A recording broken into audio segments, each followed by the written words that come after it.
Praise the Lord. இயேசு கிறிஸ்துவின் நாமத்திற்கு எப்போதும் மேன்மைக்கு ஸ்தோத்திரம். நான் உங்கள் ஜோஷுவா கேனன் ஸ்ட்ரீம்லேருந்து பேசுகிறேன். அண்ட் பைபிள் ஸ்டடி ராஜதூதன் பைபிள் ஸ்டடி லாஸ்ட் வீக் வந்து நீங்கள் எருசலேமில் முதல் சபையில் பவுல் பார்த்துருக்கீங்க. ரொம்ப சந்தோஷம், எல்லாம் பார்த்துருக்கீங்க, சப்போர்ட் பண்ணியிருக்கீங்க. அண்ட் இந்த வீக் வந்து அரேபியாவில் பவுல் அந்த டைட்டில் தான் பார்க்க போகிறோம். அப்லோட் பண்ணியிருக்கிறோம். உங்களோட தேவ ஊழியக்கார் கோபால் பால் அவர்கள் தான் பைபிள் ஸ்டடி எடுத்திருக்காங்க. பாருங்கள், பவுலோட ஹிஸ்ட்ரி தெரிஞ்சுக்கோங்க, பவுலோட ஹிஸ்ட்ரி தெரிஞ்சுக்கோங்க. அண்ட் ஸ்டில் எங்களோட மினிஸ்ட்ரி வந்து உங்கள் ப்ரேயரில் ஹோல்ட் பண்ணுங்கள். உங்களோட எல்லோரோட சப்போர்ட்க்கும் ரொம்ப நன்றி. அண்ட் காட் இந்த மினிஸ்ட்ரியை பிளெஸ் பண்ணணும், அதுக்கு உங்கள் ப்ரேயர் ரொம்ப அவசியம். இயேசு கிறிஸ்துவ நாமத்திற்கு எப்போதும் மேன்மைக்கு ஸ்தோத்திரம். Praise the Lord. Amen.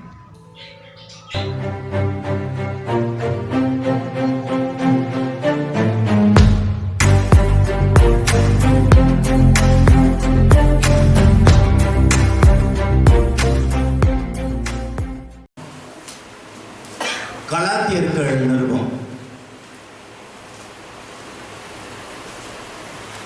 கலாத்தியர்கள் நிருபம் முதல் அதிகாரம்.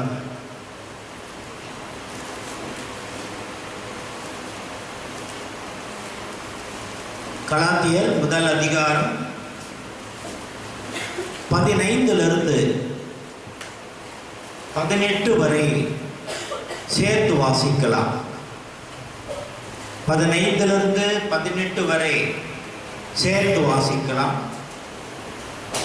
அப்படி இருந்தும் நான் என் தாயின் வயிற்றில் இருந்தது முதல் என்னை பிரித்தெடுத்து தம்முடைய கிருபையினால் அழைத்த தேவன் தம்முடைய குமாரனை நான் பிரஜாரிடத்தில் சுவிசேஷமாய் அறிவிக்கும் பொருட்டாக அவரை எனக்குள் வெளிப்படுத்த பிரியமாயிருந்த போது உடனே நான் மாம்சத்தோடு இரத்தத்தோடு யோசனை பண்ணாமல் எனக்கு முன்னே அப்போஸ்தலனானவரிடத்திலே எருசலேமுக்கு போகாமலும் அரேபிய தேசத்திற்கு புறப்பட்டு போய் மறுபடியும் தமஸ்கு ஊருக்கு திரும்பி வந்தேன். 3 வருஷம் சென்ற பின்பு பேதுருவை கண்டு கொள்ளும்படி நான் எருசலேமுக்கு போய் அவனிடத்தில் 15 நாள் தங்கியிருந்தேன். பரிசுத்த ஆவியானவர் தாமே வாசித்த இந்த வசனங்களை நமக்கு ஆசீர்வதித்துக் கொடுப்பாராக. பவுலுடைய சரித்திரத்தை நாம் ஆரம்பித்து இது 5வது வகுப்பு. ராஜதூதன் பவுல் கர்த்தருக்கு எப்படி ஊழியம் செய்தார், பவுலை குறித்ததான சரித்திரத்தை தியானிக்கும்படி பரிசுத்த ஆவியானவர் ஏவுதலை கொடுத்து 5வது வாரமாக இன்றைக்கு தியானிக்கிறோம். கடந்த வாரத்தினுடைய சுருக்கத்தை நாம் பார்த்துவிட்டு இந்த வாரத்தினுடைய பேராராய்ச்சிக்கு கடந்து போகிறோம். சவுல் தமஸ்குவுக்கு போகும்படியாக ஆசாரியனிடத்திலே அனுமதி கடிதத்தை பெற்றுக்கொண்டு தமஸ்கில் இருக்கிற விசுவாசிகளை துன்புறுத்துவதற்காக அவன் போகிற சமயத்தில் அவனும் அவனோடு கூட அநேக வீரர்களும் போகிற சமயத்தில் கிறிஸ்துவானவர் அவரை சந்தித்ததை நாம் கடந்த வாரத்திலே பார்த்தோம். பிறகு ஆண்டவர் அவரை சந்தித்த உடனே முதல் கேள்வி, ஆண்டவரே நான் என்ன செய்ய சித்தமாயிருக்கிறீர் என்று கேட்டார். அப்பொழுது ஆண்டவர் சொன்னார், நீ தமஸ்குவுக்கு போ, அங்கே உனக்கு சொல்லப்படும். ஆகவே பவுல் கைலாக கொடுத்து ஒருவன் தமஸ்குவுக்கு கொண்டு போகிறார். அங்கே அனனியாவை சந்திக்கிறார். பவுலை குறித்து அனனியாவுடைய கருத்து என்ன? ஆண்டவரிடத்திலே அனனியா என்ன சொல்லுகிறார்? ஆண்டவரே, இவன் பரிசுத்தவான்களை துன்புறுத்துவதற்காக அனுமதி பெற்று வந்தவன் ஆயிற்றே என்று சொல்லும் பொழுது ஆண்டவர் சொல்லுகிறார், நான் இவனை தெரிந்து கொண்டேன், எனக்காக தெரிந்து கொண்டேன். ஆண்டவர் அனனியாவிடத்தில் சொன்ன உடனே அனனியா கர்த்தருடைய வார்த்தைக்கு கீழ்ப்படிந்து போய் அவனுக்காக ஜெபித்த பிறகு அவன் கண்கள் திறக்கப்படுகிறது. அவன் உடனே இயேசு கிறிஸ்துதான் இரட்சகர் என்பதை குறித்து பிரசங்கித்தான் என்று பார்த்தோம். இந்த நேரத்திலே தமஸ்குவில அவனுக்கு விரோதமாக ஒரு கூட்டம் எழும்பினது. அவர்கள் பவுலை கொலை செய்வதற்காக தமஸ்குவின் வாசல், அந்த பட்டணத்தினுடைய நுழைவு வாசலிலே அநேகரை காவல் வைத்தார். ஆகவே இதை தெரிந்தவுடனே சீஷர்கள் என்ன செய்தார்கள்? பவுலுக்கு, நீ வாசல் வழியாக போகக்கூடாது, நாங்கள் உம்மை மதில் வழியாக இறக்கி விடுவோம். ஒரு கூடையிலே பவுலை இறக்கினார்கள். அந்த பட்டணத்தின், தமஸ்கு பட்டணத்தினுடைய மதில், ஒரு ஜன்னல் வழியாக அந்த மதிலிலே கீழே இறக்குகிறார்கள். இங்கிருந்து நீ தப்பி போய்விடு என்று சொல்லி ஒரு கூடையிலே அவனை இறக்கி, மதிலுக்கு அப்புறமாக ஒரு கூடையிலே இறக்கி பவுலை அனுப்பிவிடுகிறார். தமஸ்குவினுடைய ராஜபாதையிலே பவுல் நடந்து போகிறான். அவன் வரும்பொழுது எப்படி வந்தான்? ஒரு போர் வீரனை போல வந்தான். அதிகாரம் பெற்று வந்தான். குதிரையின் மீது வந்தான். அவனோடு கூட சிலர் குதிரையின் மீது வந்தார். ஆனால் இப்பொழுது போகும்போது எப்படி போகிறான்? தனிமையான ஒரு மனிதனாக, தப்பித்து போகக்கூட சூழ்நிலையில் இருக்கிற ஒரு மனிதனாக அவன் எருசலேமினுடைய பிரதான சாலையிலே நடந்து போய் கொண்டிருக்கிறான். இதுவரையிலே கடந்த வாரத்திலே நாம் பார்த்தோம். இப்பொழுது அவன் எங்கே போகிறான்? அதிலிருந்து தொடர்ச்சியாக நாம் இப்பொழுது பார்க்க போகிறோம்.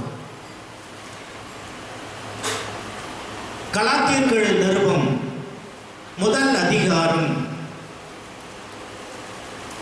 17வது வசனத்திலே என்ன சொல்லப்பட்டிருக்கிறது? எனக்கு முன்னே அப்போஸ்தலர் ஆனவரிடத்திலே எருசலேமுக்கு போகாமலும் அரேபிய தேசத்திற்கு புறப்பட்டு போய் மறுபடியும் தமஸ்கு ஊருக்கு திரும்பி வந்தேன். நல்ல கவனிங்க. நேரடியாக எருசலேமுக்கு போனது போல அப்போஸ்தலர் நிருபத்திலே எழுதியிருக்கிறது. அப்போஸ்தலர் நிருபத்திலே என்ன பார்க்கிறோம்? அப்போஸ்தலர் 9ஆம் அதிகாரம், அப்போஸ்தலர் 9ஆம் அதிகாரம் 25வது வசனத்தை நாம் வாசிக்கும் பொழுது, சீஷர்கள் ராத்திரியிலே அவனை கூட்டிக் கொண்டு போய் ஒரு கூடையிலே வைத்து மதில் வழியாக இறக்கி விட்டார்கள். 26 சாரி. சவுல் எருசலேமுக்கு வந்து சீஷருடனே சேர்ந்து கொள்ள பார்த்தார். இங்கே அப்போஸ்தலர் எழுதின நிருபத்திலே லூக்கா இங்கே எப்படி எழுதுகிறார் பாரு. அவர் கூடையிலே இறக்கி விட்ட உடனே 26வது வசனத்துல அவர் எருசலேமுக்கு போனது போல எழுதியிருக்கிறார். ஆனால் பவுல் எருசலேமுக்கு போகவில்லை. எப்பொழுது எருசலேமுக்கு போனார்? அதைத்தான் இன்றைக்கு இப்பொழுது நாம் பார்க்க போகிறோம். இங்கே 26வது வசனத்திலே சவுல் எருசலேமுக்கு வந்து சீஷருடனே சேர்ந்து கொள்ள பார்த்தான் என்று, இந்த வசனத்துக்கும் 25வது வசனத்துக்கும் இடையிலே 3 வருஷம், இடையிலே 3 வருஷம் என்ன நடந்தது? அதைதான் பவுல் தன்னுடைய நிருபத்திலே அதை எழுதுகிறார். கலாத்தியர்கள் நிருபத்திலே இந்த 2 வசனத்துக்கும் இடைப்பட்ட காலத்திலே 3 வருஷம் எங்கே போனார், என்ன நடந்தது என்பதை இங்கே தெளிவாக எழுதியிருக்கிறார். தேசத்திற்கு புறப்பட்டு போய், ஏன் அரேபிய தேசத்திற்கு பவுல் போனார்? யார் அவரை அரேபிய தேசத்திற்கு கொண்டு போனது? அரேபிய தேசத்திற்கும் பவுலுக்கும் எந்த சம்பந்தமும் இல்லையே. ஆகவே பவுல் ஏன் அரேபிய தேசத்திற்கு போனார்? பரிசுத்த ஆவியானவர் பவுலை அரேபிய தேசத்திற்கு கொண்டு போயிருக்கிறார்.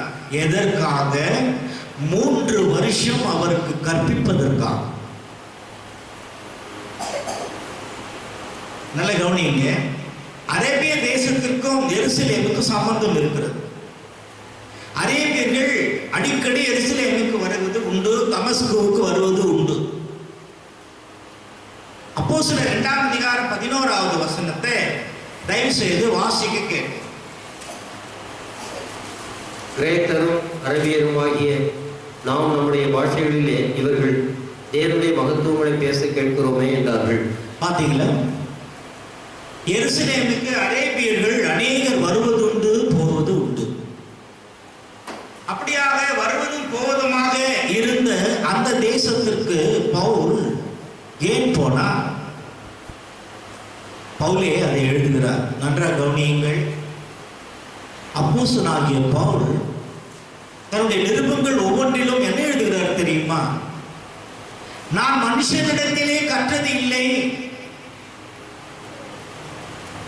கலாத்தியர் நிருபம் 1ஆம் அதிகாரம் 11-12. கலாத்தியர் நிருபம் 1ஆம் அதிகாரம். மேலும் சகோதரரே, என்னால் பிரசங்கிக்கப்பட்ட சுவிசேஷம் மனுஷருடைய யோசனையின்படியானதல்லவென்று உங்களுக்கு தெரிவிக்கிறேன். நான் அதை ஒரு மனுஷனால் பெற்றதும் இல்லை, மனுஷனால் கற்றதும் இல்லை. இயேசு கிறிஸ்துவே அதை எனக்கு வெளிப்படுத்தினார். பாருங்க, பவுலை அவன் ரட்சித்த உடனே தமஸ்குவிலே அவன் எழுந்து ஆண்டவராக இயேசு கிறிஸ்துவை ரட்சகர், அவர்தான் ரட்சிக்க வந்தவர் என்று அவன் அறிக்கை செய்த உடனே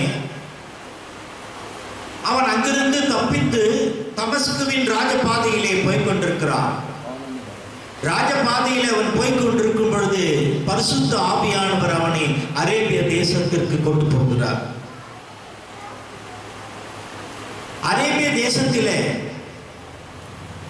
அவனுக்கு என்ன கற்பிக்கப்படுகிறது? 3 வருஷம் அவனுக்கு கற்பிக்கப்படுகிறது. அதைத்தான் பவுல் எழுதுகிறார். இப்பொழுது நான் மனுஷரியா தேவனையா யாரை நாடி போதிக்கிறேன்? மனுஷரியா பிரியப்படுத்த பார்க்கிறேன். நான் இன்னும் மனுஷரை பிரியப்படுத்துறவனா இருந்தால் நான் கிறிஸ்துவின் ஊழியக்காரன் அல்ல. மேலும் சகோதரரே, என்னால் பிரசங்கிக்கப்பட்ட சுவிசேஷம் மனுஷருடைய யோசனையின்படியானது அல்ல என்று உங்களுக்கு தெரிவிக்கிறேன். என்ன 12வது வசனத்தில் என்ன அழகாக சொல்றார் பாருங்க. நான் அதை ஒரு மனுஷனால் பெற்றதும் இல்லை, மனுஷனால் கற்றதும் இல்லை, இயேசு கிறிஸ்துவே அதை எனக்கு வெளிப்படுத்தினார். எங்கே? அரேபிய தேசத்தில். அரேபிய தேசம் ஒரு வனாந்தரம். அரேபிய தேசம் என்று சொன்ன உடனே நமக்கு என்ன ஞாபகம் வரும் தெரியுங்களா? அரேபியா தேசத்தில் இருக்கிற பாலைவனத்திலே வனாந்தரத்தில் இருக்கிற சீனாய் மலை ஞாபகத்துக்கு வரும். சீனாய் மலையிலே மோசேக்கு தேவாதி தேவன் நியாயப்பிரமாணத்தை எங்கே கற்பித்தார்? இந்த மலையிலே. மோசே, நீ மலைக்கு மேலே ஏறி வா, 40 நாள் நீ இங்கே தங்கி இருக்க வேண்டும். அந்த 40 நாள் மோசேக்கு என்ன கற்பித்தார்? நியாய பிரமாணத்தை குறித்து, கட்டளைகளை குறித்து, தேவனுடைய ஆலயத்திலே எப்படி ஆராதனை செய்ய வேண்டும், என்னென்ன செய்ய வேண்டும், வழிகளை குறித்தும் அதே மோசேக்கு வெளிப்படுத்தின தேவன் அதே அரேபிய தேசத்திலே வனாந்தரத்திலே பவுலுக்கு உபதேசம் பண்ணியிருக்கிறார். அது பழைய ஏற்பாட்டினுடைய நியாய பிரமாணம், இது புதிய ஏற்பாட்டினுடைய ஆவியின் பிரமாணம். பவுலுக்கு ஆவியின் பிரமாணத்தை கற்றுக் கொடுப்பதற்காக அரேபிய தேசத்திற்கு வனாந்தரத்திற்கு கொண்டு போனார். ஆகவேதான் பவுல் சொல்லுகிறார், நான் அதை ஒரு மனுஷனால் பெற்றதும் இல்லை, மனுஷனால் கற்றதும் இல்லை, இயேசு கிறிஸ்துவே அதை எனக்கு வெளிப்படுத்தினார். பிரியமானவர்களே, தமஸ்குவிலே சாட்சி சொன்ன உடனே 3 வருஷம் பவுல் காணாமல் போய்விட்டான். எருசலேமில் இருக்கிறவர்கள் இந்த சவுல் என்ற பவுல் எங்கே போனா தெரியாது, அவர்களுக்கு தெரியாது. ஆனால் தமஸ்குவில் இருந்து ஒரு செய்தி அவர்களுக்கு போகிறது. சீஷரை துன்புறுத்துவதற்காக வந்த பவுல் இங்கே ரட்சிக்கப்பட்டான். அவன் சாட்சி சொன்னான். அவனுக்கு ஆபத்து ஏற்பட்டது. அவனை நாங்கள் இங்கிருந்து அனுப்பிவிட்டோம். அதுதான் தெரியும். ஆக 3 வருஷம் அவர் எங்கே இருந்தார் என்பதை தன்னுடைய நிருபத்திலே கலாத்தியருக்கு எழுதும் பொழுது பவுல் எழுதுகிறார், நான் உங்களுக்கு போதிக்கிற சுவிசேஷம், பிரசங்கிக்கிற சுவிசேஷம், பிரசங்கிக்கிற சத்தியம், இவைகள் எல்லாம் நான் மனுஷன் மூலமாக கற்கவில்லை, தேவன் மூலமாக கற்பேன். பிரியமானவர்களே, அப்போஸ்தலர்கள் 3 வருஷம் ஆண்டவராக இயேசு கிறிஸ்துவோடுவே இருந்து கற்றார்.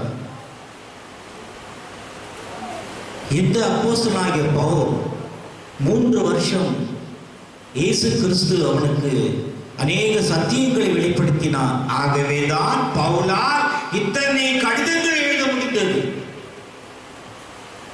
வேத ஆராய்ச்சியிலே சொல்லப்பட்டிருக்கிறது, பவுல் அரேபிய தேசத்திலே போய் ஆண்டவருடைய பாதத்திலே காத்திருந்து எல்லா ரகசியங்களையும் பெற்றுக்கொண்டான். நியாய பிரமாணத்தை படிக்கிறதுக்கு கமாலியல் கிட்ட போனான். கமாலியல் அந்த யூத கல்லூரியினுடைய பேராசிரியர். நியாய பிரமாணத்தை படிக்கிறதுக்காவது அவன் கமாலியல் கிட்ட அந்த காலேஜில் போய் படிச்சான். ஆனால் ஆவியின் பிரமாணத்தை படிப்பதற்கு எந்த காலேஜுக்கு போனான்? எந்த ப்ரொஃபஸர் அவனுக்கு கற்றுக் கொடுத்தார்? இவ்வளவு சத்தியத்தை வெளிப்படுத்துவதற்கு தேவன் ஒருவரால் தான் கற்றிருந்தால் அவன் இவ்வளவு தெளிவாக சத்தியத்தை எழுத முடியும். எப்படி மோசே தனி ஒரு மனிதனாக அந்த மலையிலே போய் 40 நாள் காத்திருந்து இஸ்ரவேல் கோத்திரத்திற்கு 12 கோத்திரத்திற்கு நியாய பிரமாணத்தை கொண்டு வந்து கற்பித்தானோ, அதே போல ஆவியின் பிரமாணத்தை கற்பிப்பதற்காக புதிய ஏற்பாட்டு சபைகள் பக்தி விருத்தி அடைவதற்காக அநேக ரகசியங்களை சொன்னது பவுல் தான். 3 வருஷம் அரேபிய தேசத்திலே போயிருந்தான். யாரோடு தங்கியிருந்தான் என்று தெரியாது. அதை பற்றி பவுல் சொல்லவே இல்லை. ஒரு தனி மனிதனாக இருந்திருக்கலாம். அநேக ரகசியங்களை தேவன் அவனுக்கு வெளிப்படுத்தி இருக்கலாம். 3 வருஷம் கற்ற பிறகு ஆண்டவராக இயேசு கிறிஸ்து நேரடியாக அவனுக்கு கற்றுக் கொடுத்த பிறகு அங்கிருந்து மறுபடியும் எங்க வர தெரியுங்களா? தமஸ்குவுக்கு வருகிறான். மறுபடியும் தமஸ்குவுக்கு வருகிறான். கலாத்தியர்கள் 1ஆம் அதிகாரம் 17வது வசனத்துல அந்த வசனம் சொல்லுகிறது பார், படியுங்கள். எனக்கு முன்னே அப்போஸ்தலரானவர்களிடத்திலே எருசலேமுக்கு போகாமலும் அரபி தேசத்திற்கு புறப்பட்டு போய் மறுபடியும் தமஸ்கு ஊருக்கு திரும்பி வந்தேன். 18 3 வருஷம் சென்ற பின்பு பேதுருவை கண்டுகொள்ளும்படி நான் எருசலேமுக்கு போய் அவரிடத்தில் 15 நாள் தங்கியிருந்தேன். இதுதாங்க பவுல் மிகவும் ரகசியமாக, தெளிவாக, வெளிப்படையாக லூக்கா எழுதாத சத்தியங்களை இங்கே எழுதியிருக்கிறார். இப்போ அப்போஸ்தலர் 9ஆம் அதிகாரம் 26வது வசனத்துக்கு இப்பதான் நம்ம போகணும். அப்போஸ்தலர் 9ஆம் அதிகாரம் 26வது வசனம். சவுல் எருசலேமுக்கு வந்து சீஷருடனே சேர்ந்து கொள்ள பார்த்தான். அவர்கள் அவனை சீஷன் என்று நம்பாமல் எல்லாரும் அவனுக்கு பயந்திருந்தார்கள். போதும். இப்ப பாருங்க, இப்போ அங்கிருந்து இப்போ எங்க வந்துட்டோம்? அப்போஸ்தலர் 9ஆம் அதிகாரம் 26வது வசனம். சவுல் எருசலேமுக்கு வந்து சீஷருடனே சேர்ந்து கொள்ள பார்த்தான். அவர்கள் அவனை சீஷன் என்று நம்பாமல் எல்லோரும் அவனுக்கு பயந்தார்கள். ஏன் பயந்தார்கள்? சொல்லுங்க, ஏன் பயந்தார்கள்? அவனை சேர்த்துக்கல. எருசலேமில் இருக்கிற சபையிலே அவனை சேர்த்துக் கொள்ளவில்லை, அவனை அங்கீகரிக்கவில்லை. ஏன் அவனை கண்டு பயந்தார்கள்? அவன் போய் சொல்லுகிறான், நான் ரட்சிக்கப்பட்டேன், நான் பேதுருவை பார்க்க வந்தேன், பேதுருவோடு பேச வந்தேன். அதுதானே அவர் சொல்றாரு, நான் பேதுருவை பார்ப்பதற்காக நான் போனேன். ஆனால் அங்க இருக்கிறவங்க எல்லாம் என்ன பேசுகிறாங்க? இந்த சவுல் தானே முன்னாடிச்சது. வேற பார்த்து இன்னொருத்தர் பார்த்து, இந்த சவுல் தானே முன்ன அடிச்சது. ஆமாப்பா, அவன் தான்ப்பா என்ன அடிச்சான். ஒருத்தர். இன்னொருத்தர் என்ன சொல்றாங்க, நீ உங்க அம்மாவை அடிச்சது இது தானே. ஆமா, கட்டி இழுத்துட்டு போய் அடிச்சான். ஒருத்தருக்கு ஒருத்தர் பேசிக்கிறாங்க. என்ன அடிச்சான், என்ன அடிச்சான், அவரை இழுத்துட்டு போனா, இவரை இழுத்துட்டு போனா. இப்ப ஏன் வந்துக்கிறான் இவங்க? அவன் சொல்லுவதை நம்ப முடியவில்லை, அவர்கள் நம்பவில்லை. நான் ரட்சிக்கப்பட்டேன் என்று எத்தனை முறை சொன்னாலும் நம்பவில்லை. என்ன பண்றாங்க, இவங்களே பேசுறாங்க. யார்கிட்ட? பவுல் கிட்ட. உள்ள போல பவுல் இன்னும் அங்க அப்போஸ்தலர்கள் பார்க்கறதுக்கு இன்னும் உள்ள போல, கூட்டிட்டு போல. இங்கே பேசுறாங்க, என்னப்பா நீ அப்படியாச்சே இப்படியாச்சே, நீ அங்க அதை செய்தி, இங்க இதை செய்தி. பயப்படுறாங்க, அவனை பார்த்த உடனே பயப்படுறாங்க. ஏற்றுக்கல. திடீரென்று நம்மை துன்புறுத்தினவன், நம்மை அடித்தவன் வந்து நம் கண் முன்னாடி நின்று நான் ரட்சிக்கப்பட்டேன், நான் மாறினேன், இயேசு கிறிஸ்துவை நம் சொந்த ரட்சகராக ஏற்றுக்கொண்டேன் என்றால் நம்பல.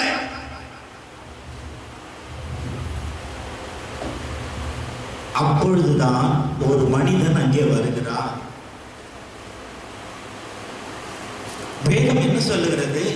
பவுல் எருசலேமுக்கு போய் 15 நாள் தான் அங்கே இருந்தார். எத்தனை நாள் இருந்தாரு? வேதம் என்ன சொல்றது? 15 நாள். கலாத்தியர்ல பவுல் என்ன எழுத? 15 நாள் அங்கே இருந்தார். 15 நாள் எப்படி இருந்தார் தெரியுமா? போக்குவரத்துமாக இருந்தார். அவங்க சகோதரி வீடு எருசலேம்ல. இவங்க தான் பயப்படுறாங்களே, ஒரு ஊழியக்காரன் என்றால் ஒரு சபையில அங்கீகரிக்க வேண்டும், சபையோடு தங்கிவிட வேண்டும். ஆனால் இவன் போக்குவரத்துமாக இருந்தார், போய்கிட்டு வந்துகிட்டே இருந்தார். தங்கச்சி அக்கா வீட்டில இருந்து சபைக்கு போறது, சபை வீட்டில இருந்து மறுபடியும் அக்கா. இப்படித்தான் பவுல் இருந்திருக்கிறார். அந்த இடத்திலே ஒரு மனிதன் வருகிறான், அவன் பேர் தான் பர்னபா. இந்த 15 நாள்ல பவுல் வர்றது போறது, பவுல் வர்றது போறது, இது பார்த்துக்கிட்டு இருக்கிறார் பர்னபா. என்ன இந்த மனுஷன் 15 நாளா போய்கிட்டு வந்துருக்காரு. அந்த பர்னபாவுக்கு தான் டிசைனிங் ஸ்பிரிட், பகுத்து அறிந்து கொள்ளக்கூடிய பக்குவத்தை பரிசுத்த ஆவியானவர் அவன் கொடுத்திருந்தார்.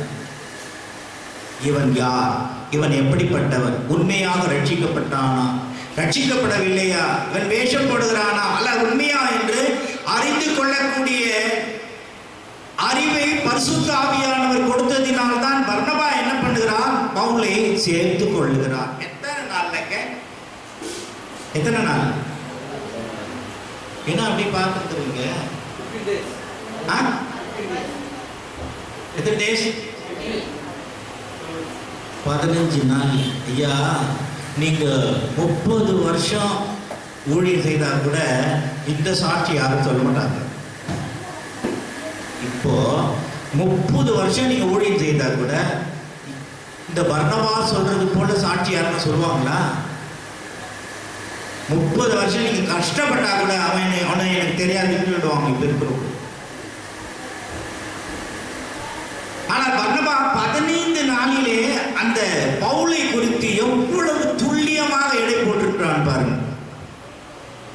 அப்போஸ்தலர் 9ஆம் அதிகாரம் 27வது வசனம். அப்பொழுது பர்னபா என்பவன் அவனை சேர்த்துக் கொண்டு அப்போஸ்தலரிடத்தில் அழைத்துக் கொண்டு போய் வழியிலே அவன் கர்த்தரை கண்ட விதத்தையும் அவர் அவனுடனே பேசினதையும் தமஸ்குவில் அவன் இயேசுவின் நாமத்தினாலே தைரியமாய் பிரசங்கித்ததையும் அவர்களுக்கு விவரித்து சொன்னான்.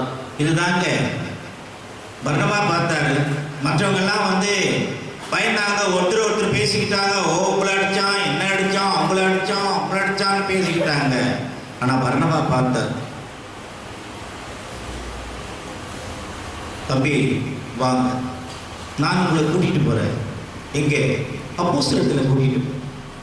அப்போஸ்தலத்தில் அழைத்துக் கொண்டு போற பவுலுடைய சாட்சியை பர்னபா சொல்லுகிறார். பர்னபா பார்க்கல, ஆனால் அந்த மனிதன் பேசுகிறது உண்மையா பொய்யா என்று அறிந்து கொள்ளக்கூடிய ஞானத்தை பரிசுத்த ஆவியானவர் பர்னபா கொடுத்திருந்தார். இன்றைக்கு கூட யார் என்ன பேசுறாங்க, அது உண்மையா பொய்யான்னு நம்மால புரிந்து கொள்ள முடியாது. சில நேரத்தில் நமக்கு சந்தேகம் வந்துடும். ஆனால் பர்னபாவுக்கு சந்தேகம் வரல. அவர் என்ன செய்கிறார்? அங்கே அப்போஸ்தலரை அழைத்து கொண்டு போய் பவுலை குறித்து சாட்சி சொல்லுகிறார். அப்பதான் அப்போஸ்தலர்கள் என்ன சொல்றாங்க தெரியுங்களா? அதன் பின்பு அவன் எருசலேமிலே அவர்களிடத்திலே போக்குவரத்துமாய் இருந்தான். அப்ப கூட சரிப்பா நீ இங்கே தங்கிடு, நீ ஆண்டவரை ஏற்றுக்கிட்ட, நீ இங்கே இருந்துரு, ஊழியக்காரனா இருந்துரு அப்படின்னு அவன் அக்செப்ட் பண்ணல. சரிப்பா, சரி போயிட்டு வந்துட்டு இரு பார்க்கலாம் இல்லையா அப்படிதான் சொன்னாங்க. கேட்டுக்கல. பர்னபா என்ன சொல்லுகிறான் கவனிங்க. இந்த பர்னபாவை குறித்து ஏற்கனவே நான் உங்களுக்கு சொல்லி இருக்கிறேன். தள்ளப்படுகிறவர்களை ஏற்றுக்கொள்ளுகிறவன் இந்த பர்னபா. ஏற்கனவே நான் உங்களுக்கு சொல்லி யார் யார் புறக்கணிக்கப்படுகிறார்களோ, யார் யார் தள்ளப்படுகிறார்களோ அவர்களை எல்லாம் சேர்த்துக்கிறவன் பர்னபா. இந்த காலத்தில் அப்படி சேர்த்துக்கிற சில பேர் இருக்கிறாங்க. சிலரால் தள்ளப்பட்டவர்களே சேர்த்துக்கிட்டு வச்சுக்கிட்டு ஊழியம் செய்யறவர்கள் இருக்கிறாங்க. சில பேர் தள்ளந்தான் முடியாதுன்னா முடியாதுன்னு சொல்றவங்களும் இருக்கிறாங்க இல்லையா? 2 பேரும் இருக்காங்க. ஐயா, தள்ளப்பட்டவர்களே ஒதுக்கப்பட்டவர்களே சேர்த்து வைத்து ஊழியம் செய்யறவங்களும் இந்த காலத்தில் இருக்கிறார்கள் பர்னபாவை போல. ஆனால் வேண்டான்னு சொன்னது வேண்டாம் தான், தேவையில்லைன்னு சொல்றவங்களும் இன்னைக்கு இருக்காங்க. அவங்களுடைய டிசைனிங் ஸ்பிரிட் வேற, பர்னபாவுடைய டிசைனிங் ஸ்பிரிட் வேற. உண்மையை ஏற்றுக்கொள்ளாதவர்கள், பொய்யை நம்புகிறவர்கள் தான் இன்றைக்கு உலகத்தில் அதிகம். நடிக்கிறான், பணத்தை வச்சுக்கிட்டு அப்படியே நடிக்கிறான்னு வச்சுங்களேன். ஆஹா, இவன் தாயா உண்மையான விசுவாசின்னு சொல்றாள் இன்னைக்கு இருக்கு. ஆனா உண்மையாக தேவனுக்கு என்று ஊழியம் செய்து தியாகம் செய்து ஊழியம் செய்கிறவர்களை அங்கீகரிக்கப்படுவதில்லை இந்த காலத்தில். அதான் இன்றைக்கு நடக்கிறது. அப்போ அவங்களை பத்தி என்ன நினைக்கணும்? பர்னபாவை போல டிசைனிங் ஸ்பிரிட் இல்லை, பகுத்து அறியக்கூடிய தன்மை அவர்களுக்கு இல்லைன்னு தான். இந்த பர்னபாவை குறித்து வேதத்தில் என்ன சொல்லப்பட்டிருக்கிறது? இவன் தனக்கு இருந்த சொற்பமான ஆஸ்தியை விற்று அப்போஸ்தலரிடத்திலே கொண்டு வந்து கொடுத்தார். அப்போஸ்தலர் 4ஆம் அதிகாரம் 36வது வசனம். அப்போஸ்தலர் 4ஆம் அதிகாரம் 36வது வசனத்துல சீப்புருத்திவானும் லேவியனும் அப்போஸ்தலர்களே ஆறுதலின் மகன் என்ற அர்த்தம் கொள்ளும் பர்னபா என்னும் மறுபெயர் பெற்றவருமாகிய யோசே என்பவன் தனக்கு உண்டாயிருந்த நிலத்தை விற்று அதன் கிரயத்தை கொண்டு வந்து அப்போஸ்தலருடைய பாதத்திலே வைத்தார். இவன் தான் பர்னபா. இந்த பர்னபா இப்படி செய்த உடனே அவன் எருசலேமிலே சபையிலே இருக்கிறான். சபையிலே அவன் சேர்த்து கொள்ளப்பட்டு சபையிலே தங்கி இருக்கிறான். அவன் தான் பவுலை குறித்து சாட்சி சொல்லுகிறான். இன்னைக்கு சபையிலே ஒரு பதவி கொடுத்துட்டா என்ன ஆடுறான் தெரியுமா? எப்படி ஒரு ஏழைக்கு வந்தாலும் சரி, ஒரு ஏழை விசுவாசி, ஒரு ஏழை ஊழியக்காரர் வந்தால் சரி, என்ன சொல்லுவோம்? இங்கெல்லாம் பார்க்க முடியாதுங்க, போங்க. தள்ளுகிறவர்களாக, வெறுக்கிறவர்களாக, புறம்பாக்குறவர்களாகத்தான் இன்றைக்கு இருக்கிறார்கள். ஆனா பர்னபா அப்படி இல்லை. பவுல் முகத்தை பார்க்கிறான், பவுல் வார்த்தையை கேட்கிறான், பவுலுடைய நடத்தையை பார்க்கிறான். 15 நாளிலே ஒருவனை குறித்து அழகான ஒரு சாட்சியை சொல்கிறான் என்றால் அவன் தான் பரிசுத்த ஆவியினாலே நடத்தப்படுகிறவன். நீ எத்தனை வருஷம் கூட இருந்து ஊழியம் செய்தாலும் நீ யாருன்னு எனக்கு தெரியாதுன்னு சொல்றவன் இன்னைக்கு இருக்கிறான். அவன் சொல்லுகிற சாட்சி பாருங்க, எவ்வளவு உண்மையான சாட்சி, இவ்வளவு மெய்யான சாட்சி. ஆண்டவராகிய இயேசு கிறிஸ்துவை குறித்து சொன்ன சாட்சி. கவனிங்க, பிதா என்ன சொல்கிறார்? யோவான் 5ஆம் அதிகாரம் 37, யோவான் 5ஆம் அதிகாரம் 37. என்னை அனுப்பின பிதா தாமே என்னை குறித்து சாட்சி கொடுத்திருக்கிறார். நீங்கள் ஒரு காலம் அவர் சத்தத்தை கேட்டதுமில்லை, அவர் ரூபத்தை கண்டதுமில்லை. 36. யோவானுடைய சாட்சியை பார்க்கிலும் மேன்மையான சாட்சி எனக்கு உண்டு. அதென்னவெனில், நான் நிறைவேற்றும்படிக்கு பிதாவானவர் எனக்கு கற்பித்ததும் நான் செய்து வருகிறதுமான கிரியைகளே பிதா என்னை அனுப்பினார் என்று என்னை குறித்து சாட்சி கொடுக்கிறது. ஆண்டவராகிய இயேசு கிறிஸ்துவை குறித்து பிதாவே சாட்சி கொடுக்கிறார். நல்ல கவனிங்க, உங்களை குறித்து வேறு ஒருவர் சாட்சி கொடுக்கணும். எப்படி சாட்சி கொடுக்கணும்? இவர் நல்ல சகோதரன், இவர் கர்த்தருடைய ஊழியத்தை செய்கிறார், இவரிடத்திலே பரிசுத்தம் இருக்கிறது, இவரிடத்திலே உண்மை இருக்கிறது, இவர் பேச்சிலே உண்மை இருக்கிறது, இவர் கர்த்தருடைய வார்த்தையை தவிர வேறு வார்த்தை ஒரு வாயில வருவது இல்லை, ஒரு அருமையான ஊழியக்காரன், ஒரு அருமையான விசுவாசி என்று மற்றவர்கள் சாட்சி சொல்ல வேண்டும். ஆண்டவராக இயேசு கிறிஸ்துவை குறித்து பிதாவே சாட்சி சொல்லுகிறார். அடுத்ததாக யோவான் சாணகன் ஆண்டவராக இயேசு கிறிஸ்துவை குறித்து சாட்சி சொல்லுகிறார். இதே யோவான் 1ஆம் அதிகாரம் 34வது வசனம். யோவான் 1:34. அந்தபடியே நான் கண்டு இவரே தேவனுடைய குமாரன் என்று சாட்சி கொடுத்து வருகிறேன் என்றார். இது என்ன சாட்சி பாருங்க. யோவான் சாணகன் சொல்லுகிறான், ஆண்டவராக இயேசு கிறிஸ்துவை பார்த்து இவரே தேவனுடைய குமாரன். வேற யாரும் அந்த காட்டுல சொல்லலையே. ஆசாரியர்கள் சொல்ல மாட்டேன்றாங்களே, வேத பாரதர்கள் சொல்ல மாட்டேன்றாங்களே, சதுசேயர் பரிசேயர் சொல்ல மாட்டேன்றாங்களே. ஆனால் யோவான் சாணகன் தைரியமாக சொன்னான், இவர் தான் தேவனுடைய குமாரன் என்று. இதுதானே உண்மையான சாட்சி. சரிங்க. ஆவியானவர் ஆண்டவராக இயேசு கிறிஸ்துவை குறித்து சாட்சி சொல்றார். யோவான் 15ஆம் அதிகாரம் 26வது வசனம். யோவான் 15ஆம் அதிகாரம் 26வது வசனத்துல ஆவியானவர் சாட்சி கொடுக்கிறார். பிதாவினிடத்திலிருந்து நான் உங்களுக்கு அனுப்ப போகிறவரும் பிதாவினிடத்திலிருந்து புறப்படுகிறவருமாகிய சத்திய ஆவியான ஏற்றரவாளர் வரும்போது அவர் என்னை குறித்து சாட்சி கொடுப்பார். என்ன அழகா சொல்றார். யார் அவரை குறித்து சாட்சி கொடுப்பார்? பரிசுத்த ஆவியானவர். பரிசுத்த ஆவியானவர் ஆண்டவராக இயேசு கிறிஸ்துவை குறித்து தான் சாட்சி கொடுக்க வந்தார். சரிங்க. ஆவியானவரை பார். இயேசு கிறிஸ்துவே என்ன சொல்றார் தெரியுமா? யோவான் 8ஆம் அதிகாரம் 12வது வசனம். யோவான் 8ஆம் அதிகாரம் 12வது வசனம். மறுபடியும் இயேசு ஜனங்களை நோக்கி, நான் உலகத்திற்கு ஒளியாயிருக்கிறேன். என்னை பின்பற்றுகிறவன் இருளிலே நடவாமல் ஜீவ ஒளியை அடைந்திருப்பான் என்றார். 13. அப்பொழுது பரிசேயர் அவரை நோக்கி, உன்னை குறித்து நீயே சாட்சி கொடுக்கிறாய், உன்னுடைய சாட்சி உண்மையானதல்ல என்றார்கள். பாத்தீங்களா? நம்பவே இல்லை அவனுங்க. யோவான் சாணகன் சாட்சி கொடுத்ததை நம்பல, ஆண்டவராக இயேசு கிறிஸ்துவானவர் சாட்சி கொடுத்ததை நம்பல. அவனுக்கு என்ன சொல்றான்? உன்னை குறித்து நீயே சாட்சி கொடுக்கிறீயே. இன்றைக்கு அநேகர் சாட்சியை நம்புவதே கிடையாது. ஏன்னா அவங்களுக்குள்ள பரிசுத்த ஆவியானவர் இல்லாதனால நம்புறதில்லை. பகுத்தறியக்கூடிய ஞானத்தை தேவன் கொடுக்காதனால நம்பல.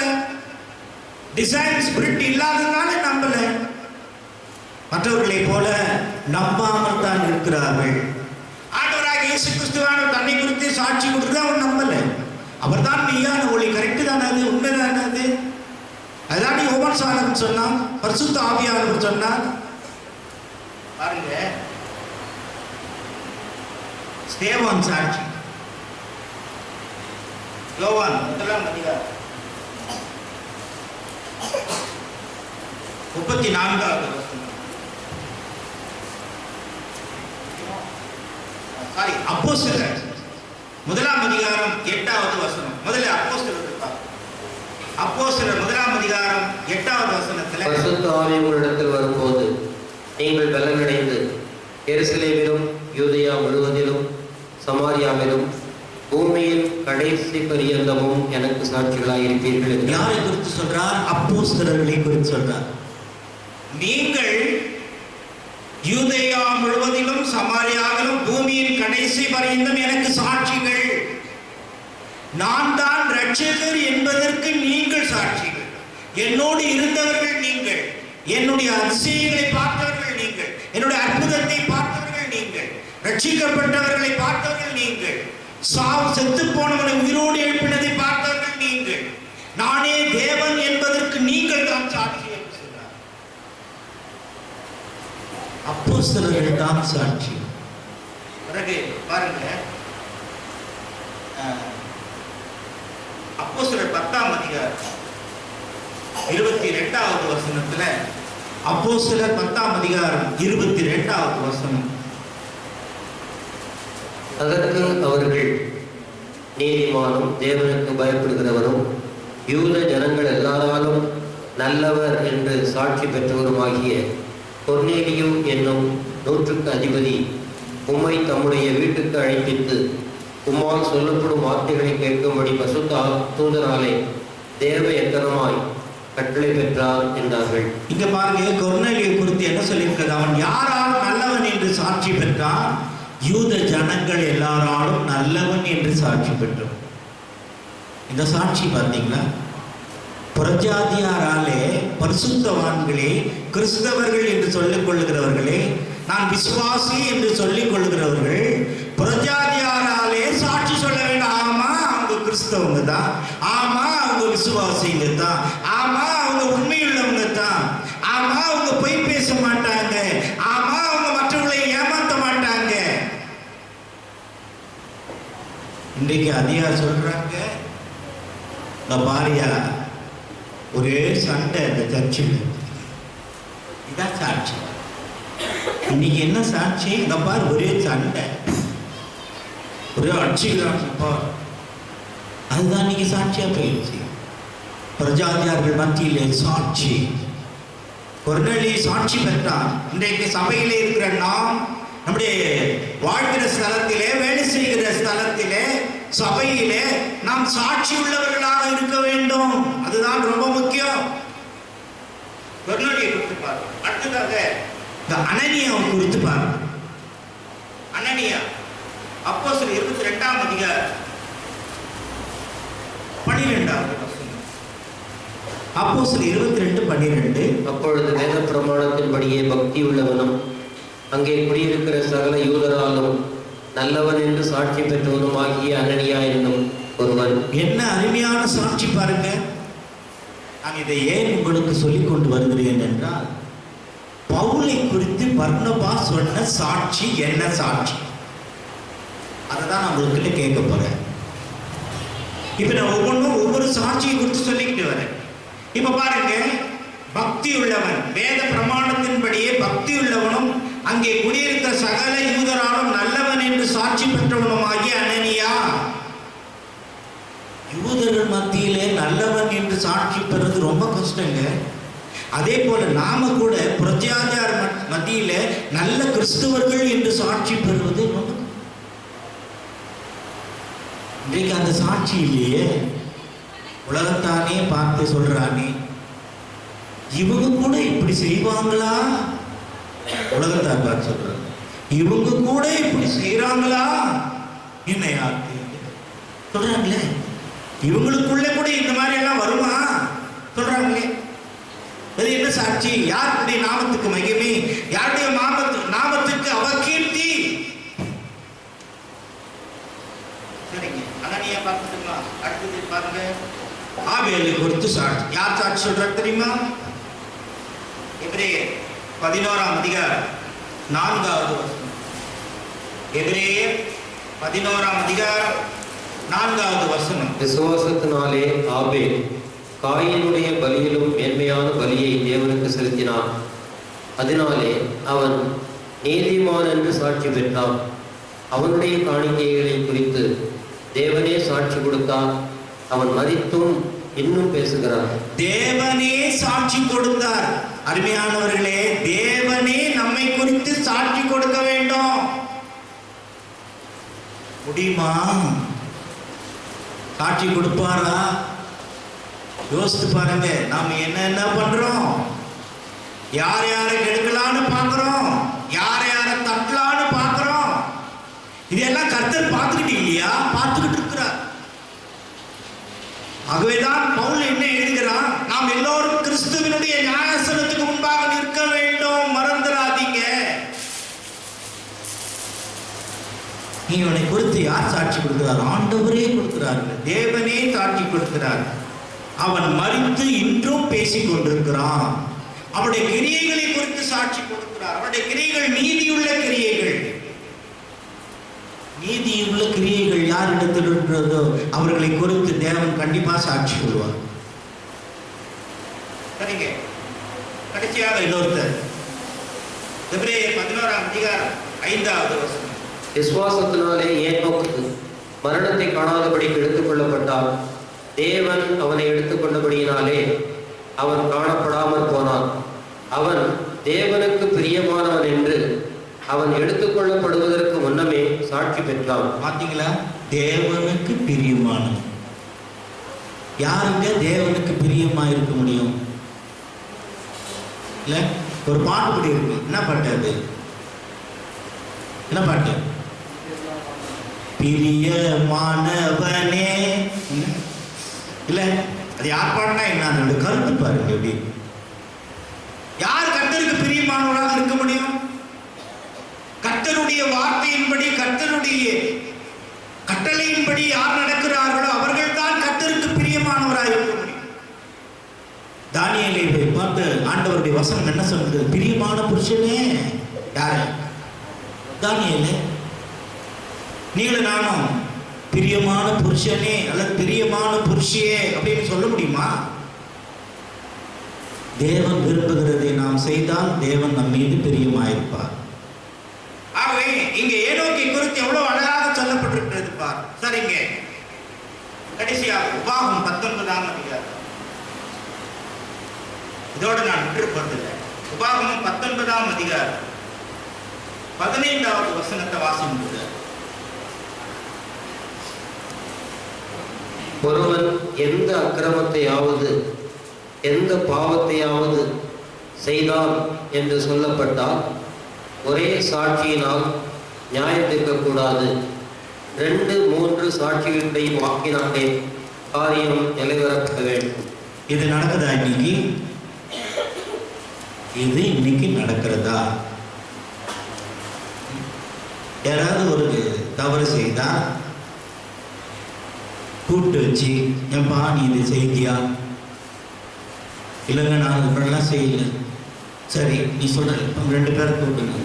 ஏன்பா இவர் பார்த்தீங்களா, இவர் அதை செய்தாரா கேட்குறாங்களா? சொல்லு பார்க்கலாம். No, straight away suspend. ஸ்ட்ரைட்டா சஸ்பெண்ட் பண்ண. ஒரு சாட்சி கூட கேட்கறது கிடையாது. பைபிள் என்ன போட்டிருக்குது? 2 சாட்சியாவது கேட்கணும் இல்லை? இல்லை நேராக கூப்பிட்டு கேட்கணும் இல்லை? நேரடியாக ஒன்று கேட்ப. அந்த சகோதரி இந்த தப்பு பண்ணாங்கன்னா அவங்களை கூப்பிட்டு கேளுங்க. இல்லைன்னா 2 பேரை வச்சியாமா நீங்கள் பார்த்தீங்களா, இது மாதிரி செய்தாங்களா கேளுங்க. கேட்ட பிறகு நீங்கள் எதாவது ஆக்ஷன் எடுங்க. இப்போ சகோதரனை குறித்து கேட்ட பிறகு ஆக்ஷன் எடுங்க. பைபிளில் சொன்னதெல்லாம் பைபிளோடு போட்டோம் வந்தாங்க. எங்களுக்கு இது தேவை. பாருங்க, மத்திய சுவிசேஷம் 18ஆம் அதிகாரத்தில் அவரே சொல்றார். மத்திய சுவிசேஷம் 18ஆம் அதிகாரம் 16வது வசனம் வாசிங்க. அவன் செவி கொடாமல் போனான். 2-3 சாட்சிகளுடைய வாக்கினாலே சங்கதிகள் எல்லாம் நிலைவரப்படும்படி 2 ஒருவரை உன்னுடனே கூட்டிக் கொண்டு போ. ஆமாங்க, இதுதாங்க உண்மை, இதுதாங்க சத்தியம். இன்னைக்கு சாட்சியே இல்லாமல் தீர்ப்பு செய்கிறது தான் இன்றைக்கு சபைகளிலே நடந்து கொண்டு. சாட்சி கிடையாது, விசாரிக்கிறது கிடையாது. எடுத்த உடனே ஸ்ட்ரைட்டாவே தண்டனை, ஸ்ட்ரைட்டாவே புறம்பாக்க, ஸ்ட்ரைட்டாவே தள்ளிடு கிடையாது. பைபிள் அப்படி சொல்லலையே. எல்லா சாட்சியும் பார்த்துட்டோம். இப்போ இன்னொரு சாட்சி ஒன்று, பொய் சாட்சி இருக்கா இல்லையா பைபிள்? பொய் சாட்சி பாருங்க. மத்திய 19ஆம் அதிகாரம் 18வது. மத்திய 19ஆம் அதிகாரம் 18வது வசனம். அவன் அவரை நோக்கி எவைகளை என்று கேட்டார். அதற்கு இயேசு, கொலை செய்யாதிருப்பாயாக, விபசாரம் செய்யாதிருப்பாயாக, களவு செய்யாதிருப்பாயாக, பொய் சாட்சி சொல்லாதிருப்பாயாக. பாத்தீங்களா? பொய் சாட்சி சொல்லாதிருப்பாயாக. பொய் சாட்சி ஆண்டவரை சொல்லிட்டார். இன்றைக்கு பொய் சாட்சி, ஒருத்தர் மேல ஒரு ஏதாவது ஒரு குற்றத்தை சுமத்தணும்னா பொய் பொய் பொய்.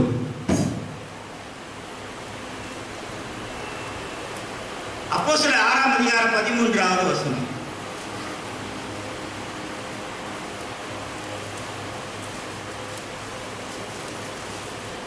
அப்போஸ்தலர் 6ஆம் அதிகாரம் 13வது வசனம். பொய் சாட்சிகளையும் நிறுத்தினார்கள். இவர்கள் இந்த மனுஷன் இந்த பரிசுத்த ஸ்தலத்துக்கும் வேத பிரமாணத்துக்கும் விரோதமாக தூஷண வார்த்தைகளை ஓயாமல் பேசுகிறார். இதுதாங்க அப்ப இருந்த யூதர்கள் பண்ணது. இயேசு கிறிஸ்து விரோதமா பொய் சாட்சி நிறுத்தினாங்க. ஸ்தேவானுக்கு விரோதமா பொய் சாட்சி நிறுத்தினாங்க. பொய் சாட்சியை நிறுத்தியே பரிசுத்தவான்களை, தீர்க்கதரிசிகளை கொலை செய்தவர்கள். பொய் சாட்சி சொல்லக்கூடாது. ஒருத்தர் மேல பொய் சொல்லக்கூடாது. ஒருத்தர் மேல அபாண்டம் சொல்லக்கூடாது. ஒருத்தர் மேல பழி சொல்லக்கூடாது. இந்த வேதாராய்ச்சியின் மூலமாக பரிசுத்த ஆவியானவர் நமக்கு தெளிவுபடுத்துறது இதுதான். புரிதங்களுக்கு இப்ப பவுலை என்ன நடந்தது? அப்போஸ்தலர் 9ஆம் அதிகாரம், அப்போஸ்தலர் 9ஆம் அதிகாரம்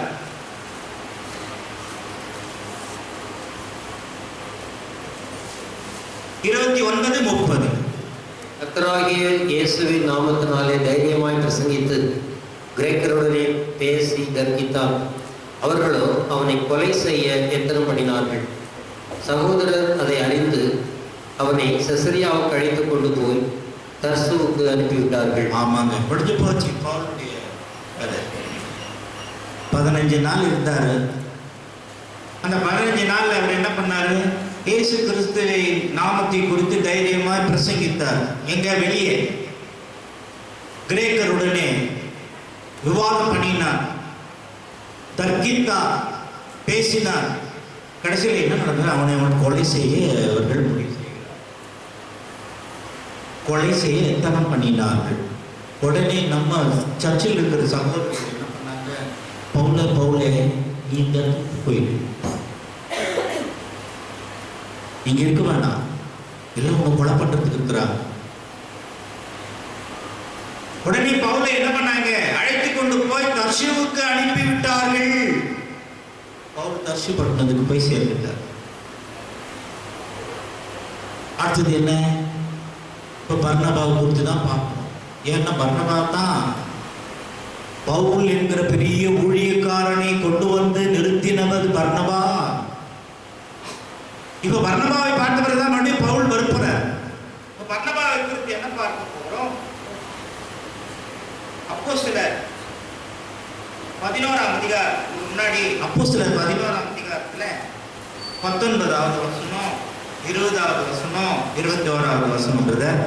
ஸ்தேவான் நிமித்தமாய் எழும்பின உபத்திரவத்தினாலே சிதறப்பட்டவர்கள் சுவிசேஷ வசனத்தை யூதர்களுக்கே அன்றி மற்ற ஒருவருக்கும் அறிவியாமல் பெனிக்கே நாடு, சீப்புரு தீவு, அந்தியோகியா பட்டணம் வரைக்கும் சுற்றித் திரிந்தார்கள். அவர்களில் சீப்புரு தீவாரும் சிரேனே பட்டணத்தாருமாகிய சிலர் அந்தியோகியா பட்டணத்துக்கு வந்து கிரேக்கருடனே பேசி கர்த்தராகிய இயேசுவை குறித்து பிரசங்கித்தார்கள். கர்த்தருடைய கரம் அவர்களோட இருந்தது. அநேக ஜனங்கள் விசுவாசிகளாகி கர்த்தரிடத்தில் திரும்பினார்கள். முதல் காஸ்பல் ரைடு பக்சிங் அவர்கள் காஸ்பல் ரைடு எதையை பேஸ் பண்ணி வச்சாரு தெரியுங்களா? First gospel ride. இப்ப நம்ம வாஸ்து பார்த்தீங்களா? இதுதான் ஃபர்ஸ்ட் காஸ்பல் ரைடு. சீப்புரு தீவாரும் சீரேனை பட்டணத்தாரும் சிலர் எங்கே வராங்க? அந்தியோகியாவுக்கு வருகிறார்கள். சீப்புரு தீவு அதுக்கு ஆப்போசிட்ல தான் சீரேனே பட்டணம். அலெக்சாண்ட்ரியா பட்டணத்துக்கு பக்கத்திலே சீரேனே பட்டணம். இந்த பட்டணத்தார் சுவிசேஷ அறிவிப்பதற்காக அந்தியோக்கியா வருகிறார். ஃபர்ஸ்ட் காஸ்பல் ரைட் பைபிள்ல தான். அவர்கள் சுவிசேஷத்தை அறிவித்துக் கொண்டு வரும்பொழுது, அப்பொழுதுதான் அந்தியோக்கியாவிலே சுவிசேஷத்தை அறிவிக்கும் பொழுது அநேகர் விசுவாசிகளாகி கர்த்தரிடத்தில் திரும்பினார்கள். எருசலேமில் உள்ள சபையார் இந்த காரியங்களை குறித்து கேள்விப்பட்ட போது அந்தியோக்கியா வரைக்கும் போகும்படிக்கு பர்னபாவை அனுப்பினார்கள். இந்த காஸ்பல் ரைட்ல எருசலேமிலிருந்து வந்து காஸ்பல் ரைட் நடத்தல, நல்ல ஞாபகத்தில் வச்சுங்க. சீப்பூர் தீவில் இருந்தும் சீரேனே பட்டணத்தார் வந்து காஸ்பல் ரைட் நடத்தினாங்க. அதன் மூலியமா ஒரு சபை உருவானது. அந்த சபையை குறித்து பார்த்து வருவதற்காக எருசலேமிலிருந்து பர்னபாவை அனுப்புகிறார்கள். அங்க ஒரு சபை உருவாயிருக்கான், போய் பார்த்துட்டு வா. பர்னபா அனுப்பப்பட்ட உடனே இங்க அந்தியோக்கியா சபைக்கு வருகிறான். அந்தியோக்கியா சபையிலே வந்து அவன் குற்றத்தை பார்க்கவில்லை, குறையை பார்க்கவில்லை, நிறைவை மட்டும் பார்த்தான். ஒரு அற்புதமான ஒரு மனுஷங்க பர்னபா. பர்னபாவை பத்தி அதிகமா யாரும் பேசுறது கிடையாது. பரிசுத்த ஆவியானவரால் தெரிந்து கொள்ளப்பட்டவன் பர்னபா. ஒரு அற்புதமான மனுஷன். அந்த புதிய சபையிலே வந்து பார்த்த உடனே அவன் எதை பார்த்தான்? நிறைவை பார்த்தான். சில பேர் ஒரு புதிய சபைக்கு வர்றாங்கன்னு வச்சுங்களேன், வந்துட்டு அந்த சபைக்கு போனேன், அந்த சபை எப்படி இருக்கு தெரியுமா, ஒரு ஒழுங்கு இல்லை, ஒரு கட்டுப்பாடு இல்லை, ஒரு இது இல்லை. ஆனால் பர்னபா என்ன தெரியுங்களா சொல்றாரு? அந்த சபையிலே இருக்கிற எதை கிருபையை, தேவனுடைய கிருபையை கண்டான். பர்னபா பாருங்க, தேவனுடைய கிருபையை அந்த சபையிலே கண்டான். இவ்வளவு அற்புதமான சபையா இது! புரஜாதியர்களாலே நிறையப்பட்டிருக்கிற சபை, சுவிசேஷ ஊழியத்தினாலே ஆரம்பிக்கப்பட்ட இரண்டாவது சபை. அந்த சபையிலே தேவனுடைய கிருபையை பார்க்கிறான். தேவனுடைய கிருபையை பார்த்து அவன் போய் சேர்ந்து தேவனுடைய கிருபையை கண்டபோது சந்தோஷப்பட்டு கர்த்தரிடத்தில் மன நிர்ணயமாய் நிலைத்திருக்கும்படி எல்லாருக்கும் புத்தி சொன்னான். அவன் நல்லவனும் பரிசுத்த ஆவியினாலும் விசுவாசத்தினாலும் நிறைந்தவனுமாய் இருந்தான். அநேக ஜனங்கள் கர்த்தரிடமாய் சேர்க்கப்பட்டார்கள். பர்னபா போன உடனே அந்த சபையில தேவனுடைய கிருபையை கண்டான். சந்தோஷம். அந்த சபையில் இருக்கிறவங்கிட்ட கர்த்தரிடத்தில் மன நிர்ணயமாய் நிலைத்திருக்கும்படி எல்லாருக்கும் புத்தி சொன்னான். அவனை குறித்து அர்த்தம் என்ன வருது? நல்லவன், பரிசுத்த ஆவியினாலும் விசுவாசத்தினாலும் நிறைந்தவன். இவங்களுக்கு தாங்க நல்ல குணம் வரும், நல்ல எண்ணம் வரும். கெட்டதை பார்க்க மாட்டாங்க, நல்லதை மட்டும்தாங்க பார்ப்பாங்க. பரிசுத்த ஆவியினால் நிறைந்தவன். பரிசுத்த ஆவியானவர் யாரை விட்டு போயிடுறாங்களோ அவங்க தான் அந்த குழப்பத்துக்கும் குறையை கண்டுபிடிக்கிறதும் அப்படி செய்யறதும் இப்படி செய்யறதுமா இருப்பாங்க. ஏன்னா பரிசுத்த ஆவியானோட வார்த்தைக்கு கீழ்ப்படியது கிடையாது. அவையெல்லாம் வேதத்தில் என்ன சொல்லப்பட்டிருக்கிறது? இந்த நல்லவன், இந்த பரிசுத்த ஆவியினால் விசுவாசத்தினால் நிறைந்தவன். 25வது வசனத்திலே, பின்பு பர்னபா சவுலை தேடும்படி தர்சுவுக்கு புறப்பட்டு போய் அவனை கண்டு அந்தியோகியாவுக்கு அழைத்துக் கொண்டு வந்தான். 26 அவர்கள் 1 வருஷ காலமாய் சபையோடே கூடியிருந்து அநேக ஜனங்களுக்கு உபதேசம் பண்ணினார்கள். முதல் அந்தியோகியாவிலே சீஷர்களுக்கு கிறிஸ்தவர்கள் என்கிற பெயர் வழங்கிற்று. இப்போ பைபிள் ஸ்டடியினுடைய கடைசி கட்டத்துக்கு வந்துட்டோம். 140 மைல் அந்தியோகியாவிலிருந்து தர்ஷு பட்டணம் 140 மைல்.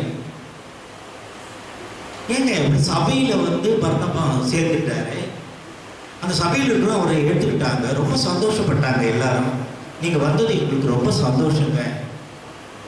அதோட அவர் சைலண்டா இருந்துட வேண்டியது தானே நாம் நினைப்போம். அப்பா வந்த உடனே நமக்கு ஒரு போஸ்டிங் கிடைச்சி, இல்லை நாம் இந்த சபையில சந்தோஷமா இருக்கலாம், இந்த சபையில ஊழியம் செய்யலாம் அப்படின்னு இருக்க வேண்டியது தானே. பரிசுத்த ஆவியானவர் இப்போ பர்னபா கிட்ட பேசுறாரு. ஏன் நான் பரிசுத்த ஆவியினால் நிறைந்த பரிசுத்த ஆவியானவர் பர்னபா கிட்ட பேசுறாரு, நீ போய் சவுலை கூட்டி கொண்டு வா. சில பேர் என்ன நினைப்பாங்க, ஏன் ஆண்டவரே அவன் வந்தான்னா எனக்கு போட்டி ஆயிடாது, அவனை போய் நான் ஏன் கூட்டிட்டு வரணும். இன்னைக்கு நிறைய பேர் அப்படிதான் நினைக்கிறேன். அவன் ஆனா பிரதர் எதுக்கு போன விட்டுடுங்க, எதுக்கு அவனை போய் கூட்டிட்டு வர சொல்றீங்க? கடைசியில் அவனுக்கு எனக்கு என்ன ஆகிடும், என்னோட அவன் மேல போயிடுவான், மேல போயிடுவான். அவனை போய் கூட்டிட்டு வரக்கூடாது அப்படி நினைச்சாங்கன்னா, அப்படி அவன் ஏன் நினைக்கல தெரியுமா? பரிசுத்த ஆவியானவர் அவன் நிறைந்ததுனால அப்படி நினைக்கல.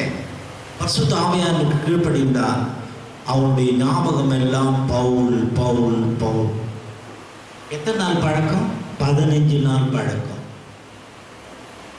பர்னபா பவுலை தேடுகிறான். 140 மைல் தர்சு பட்டணத்திற்கு போய் பவுலை அழைத்து கொண்டு வருகிறான். பர்னபா கூப்பிட்ட உடனே பவுல் வந்துடுறாருங்க. அதுதான் பரிசுத்த ஆவியானுடைய வழி. ஒருவேளை பவுல் இல்லைங்க நான் வரல, எருசலேமில் பண்ண மாதிரி அந்த சபையில என்ன பண்ணிட்டாக்கா, நான் இவ்வளவு தூரம் வந்தது வேஸ்ட், எதுக்குங்க என்ன கூப்பிடுறீங்க, என்னை விட்டுடுங்கன்னு சொல்லியிருக்கலாம் இல்லையா? சொல்லல. ஏன்? அது பரிசுத்த ஆவியானுடைய சித்தம், அது தேவனுடைய சித்தம். பர்னபா போய் கூப்பிட்ட உடனே பவுல் உடனே வருகிறான். என்ன, ஒரு பெரிய ஊழியக்காரனை மாற்றப் போகிறேன், ஒரு பெரிய ஊழியக்காரனாக மாற்றப் போகிறார். பர்னபா ஒரு கருவியாக தேவன் பயன்படுத்துகிறார். உங்களையும் என்னையும் கூட தேவன் ஒரு கருவியாக பயன்படுத்தினால், அதற்கு கீழ்ப்படிந்தால் தான் கர்த்தருடைய ஊழியத்தை செய்ய முடியும். இல்லை பொறாமையினாலும் இன்னைக்கு நிறைய பேர் எடுத்தாங்க. உன் நல்ல மெசேஜ் கொடுக்குறான்னா அப்படியா, அவனை கட் பண்ண. என்ன பண்ணேன்? கட் பண்ண. அது இப்படி என்னோட நல்ல மெசேஜ் கொடுத்துடலாம், கட் பண்ண. பர்னபா நினைச்சிருக்கலாம் இல்லை. ஏன் பர்னபா நினைக்கல? இப்படி நினைக்கிறவங்க இருதயத்தில் பரிசுத்த ஆவியானவர், அவங்க இருதயத்தில் பரிசுத்த ஆவியானவர் இருந்தாரு. ஆகவேதான் போய் பவுலை கூட்டிக் கொண்டு வந்தார். பவுலை கூட்டிக் கொண்டு வந்து அங்கே அந்தியோகியாவில் 1 வருஷம் 2 பேரும் ஊழியம் செய்யறாங்க. எத்தனை வருஷம் ஊழியம் செய்யறாங்க? எல்லாம் எழுதுறதுலே இருக்கிறாங்க. எத்தனை வருஷம்? 1 வருஷம். பக்சிங் கூட என்ன பண்ணுவார் தெரியுங்களா? ஒரு ஊழியக்காரன் இருந்தா அவர் 1 வருஷம் இல்லை 2 வருஷம் அவருக்கு மனசுக்கு எவ்வளோ திருப்தியாக வரும் வச்சுக்கிட்டு பார்த்துக்கிட்டே இருப்பார். அவருக்கு சாட்டிஸ்ஃபேக்ஷன் ஆயிடுச்சுனாக்கா அப்போதான் அவர் சபைக்கு அனுப்புவார், வெளியே அனுப்புவார். அது பரிசுத்த ஆவியானவர் செயல்படுகிறது செயல். பரிசுத்த ஆவியானவர் இப்படிப்பட்டவர்களை பயன்படுத்துவார், கருவிகளாக அநேகரை எழுப்புகிறவர்கள் அவர்கள் தான். பர்னபா ஒரு பெரிய ஊழியக்காரனை எழுப்பினானே, அது யாருடைய வேலை? பரிசுத்த ஆவியானுடைய வேலை, தேவனுடைய சித்தம். ஆகவேதான் 1 வருஷ காலமாக அங்கே அந்தியோகியாவில் ஊழியம் சர்ச்சில். அப்பதான் அந்த 26வது வசனத்தில் என்ன பார்த்தோம்? முதல் அந்தியோகியாவிலே சீஷர்களுக்கு கிறிஸ்தவர்கள் என்று பெயர் வந்துச்சு. அதுக்கு முன்னாடி என்னங்க பேர் இருந்தது? சொல்லுங்க. கிறிஸ்தவர்கள். கிறிஸ்து என்றால் அபிஷேகம் பண்ணப்பட்டவர். இன்னொரு வார்த்தை கிறிஸ்து என்றால் ஜெயம் பெற்றவர். ஒன்று கிறிஸ்து என்றால் ஜெயித்தவர், கிறிஸ்து என்றால் அபிஷேகம் பண்ணப்பட்டவர். அதனால தான் நம்ம ஜெபம் பண்ணும்போது, நம்முடைய தரிசனத்தில் ஜெபம் பண்ணும்போது கடைசியில யாருடைய நாமத்திலே ஜெபத்தை முடிக்கிறோம்? சத்தமா சொல்லுங்க. இயேசு கிறிஸ்துவின் நாமத்தினால் ஜெபம் கேளும் பிதாவே. இயேசு கிறிஸ்துவின் நாமத்தினால் ஜெபம் கேளும் பிதாவே. ஜெபிக்கிறோம் பிதாவே, ஏறெடுக்கிறோம் பிதாவே. யாருடைய நாமத்தினாலே? இயேசு கிறிஸ்துவின் நாமத்தினாலே. அப்பதான் அந்த ஜெபத்திற்கு வல்லமை. சில இடங்களிலே நீங்கள் போனீங்களா? இயேசுவின் நாமத்தினாலே ஜெபம் கேளும் பிதாவே. கிறிஸ்து இயேசு சொல்லிட்டு பைபிள்ல 2-3 பேர் இருக்கிறாங்க தெரியுமா உங்களுக்கு? பரியேசுன்னு ஒன்று இருக்கிறான். அதனால கிறிஸ்து என்கிற பெயரை பயன்படுத்த வேண்டும். ஜபத்தில் முடிக்கும் போது கிறிஸ்து என்கிற பெயரை பயன்படுத்த வேண்டும்.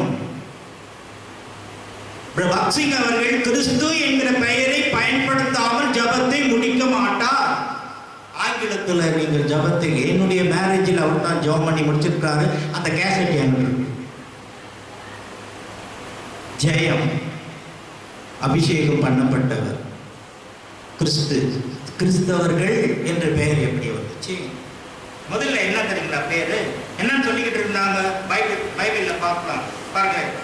முதல்ல என்ன பண்ண என்ன சொல்லிட்டு இருந்தா? விசுவாசி, முதல்ல சீஷர்கள், பிறகு சகோதரர்கள், பிறகு விசுவாசி, பிறகு பரிசுத்தவான்.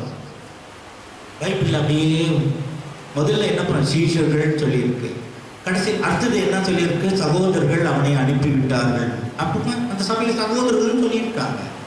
முதல் சீஷர்கள்னு சொன்னாங்க, பிறகு சகோதரர்கள் சொன்னாங்க, அதன் பிறகு என்ன? விசுவாசிகள் சொன்னாங்க, அதன் பிறகு என்ன? பரிசுத்தவான்கள் சொன்னாங்க. இப்போ சீஷர்கள் என்று சொல்லுவது இல்லை. சகோதரர்கள் நம்ம சபையில சொல்றோம், விசுவாசின்னு சொல்றோம், பரிசுத்தவான்னு சொல்றோம். அதன் பிறகுதான் என்னது? கிறிஸ்தவர்கள். எப்படி இது வந்துச்சு தெரியுங்களா? அப்போஸ்தலர் 26ஆம் அதிகாரம் 28வது எப்போது ஊர்ஜிதமானது? அப்போஸ்தலர் 26:28 வாசிங்க. அர்த்தம் வரல.